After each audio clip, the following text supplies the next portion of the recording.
অঝোর ধারায় ঝরছে বৃষ্টি। নিউ ইয়র্ক, নিউ জার্সিতে বন্যা সতর্কতা। দুই ফাইনালিস্টের প্রস্তুতিতেও ব্যাঘাত ঘটেছে। স্পেন তার অনুশীলন বাতিল করেছে, আর্জেন্টিনাও নেমেছে ঘণ্টাখানেক পর, তবে পুরো অনুশীলন করতে পারেনি। টানা বৃষ্টির সঙ্গে বজ্রপাত সবচেয়ে ভয়ের কারণ, যা কিনা যুক্তরাষ্ট্রের প্রোটোকল অনুযায়ী আউটডোর খেলা ও বাইরে যাবার ক্ষেত্রে বাধা।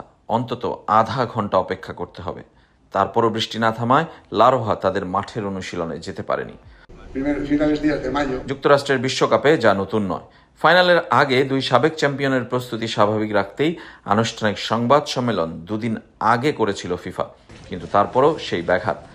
ভোগান্তি ভুলে চলে আসুন রিগালে। ওয়ারেন্টি সহ স্টাইলিশ কালেকশন নিয়ে রেডি রিগাল ফার্নিচার। অনুশীলনের ঘাটতির আক্ষেপ শুক্রবার জানিয়েছিলেন আলবিসেলেস্তে কোচ লিওনেল স্কালোনি।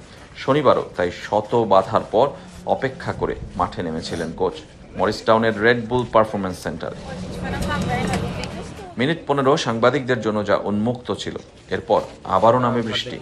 আগে পরে জিমে কাটিয়েছেন মেসি, আলভারেজ, মার্তিনেজরা। আর স্পেনও প্রস্তুতির ঘাটতি নিয়ে নামবে ফাইনালে। রদ্রি, ইয়ামালরা ঘাম ঝরিয়েছেন ইনডোর জিমে। রোববার ম্যাচ ডেতে অবশ্য রৌদ্রোজ্জ্বল আবহাওয়ার পূর্বাভাস। রেজওয়ানুজ্জামান, চ্যানেল 24, নিউ জার্সি, যুক্তরাষ্ট্র।